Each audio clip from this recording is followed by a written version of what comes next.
Bonjour à tous, aujourd'hui je vais vous partager mon avis sur le duel entre Obi-Wan et Maul qui s'est déroulé dans l'épisode 18 de la saison 3 de Star Wars Rebels.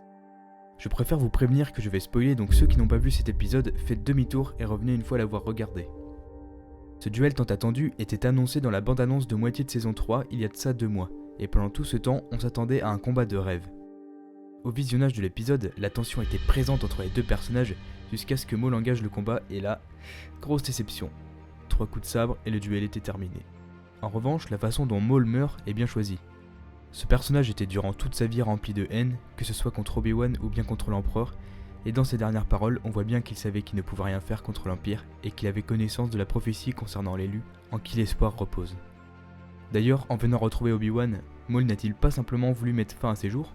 C'est quelque chose qui m'est venu en tête après réflexion. Revenons au duel en lui-même. Est-il si mauvais que ça ? Non.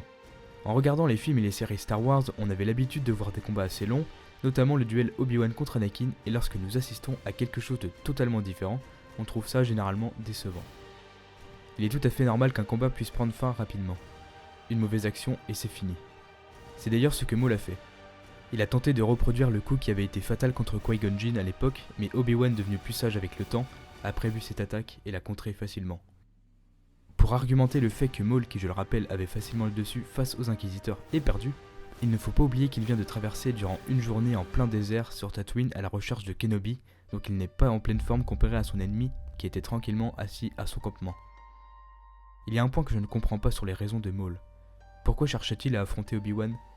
Il a pourtant eu sa vengeance en tuant Satine, celle qu'il aimait. Ce qui m'a déçu dans le retour de Maul dans Star Wars Rebels, c'est son utilité. Il n'a rien fait de spécial dans la série comparé à The Clone Wars. J'irai même jusqu'à dire que son retour n'avait que pour but de tuer le personnage une bonne fois pour toutes. Voilà, c'était mon avis sur ce court duel. Certains pourront penser le contraire de ce que j'ai dit, mais j'ai bien précisé que c'était mon avis. D'ailleurs, n'hésitez pas à me faire part du vôtre en commentaire. Sur ce, je vous dis à la prochaine.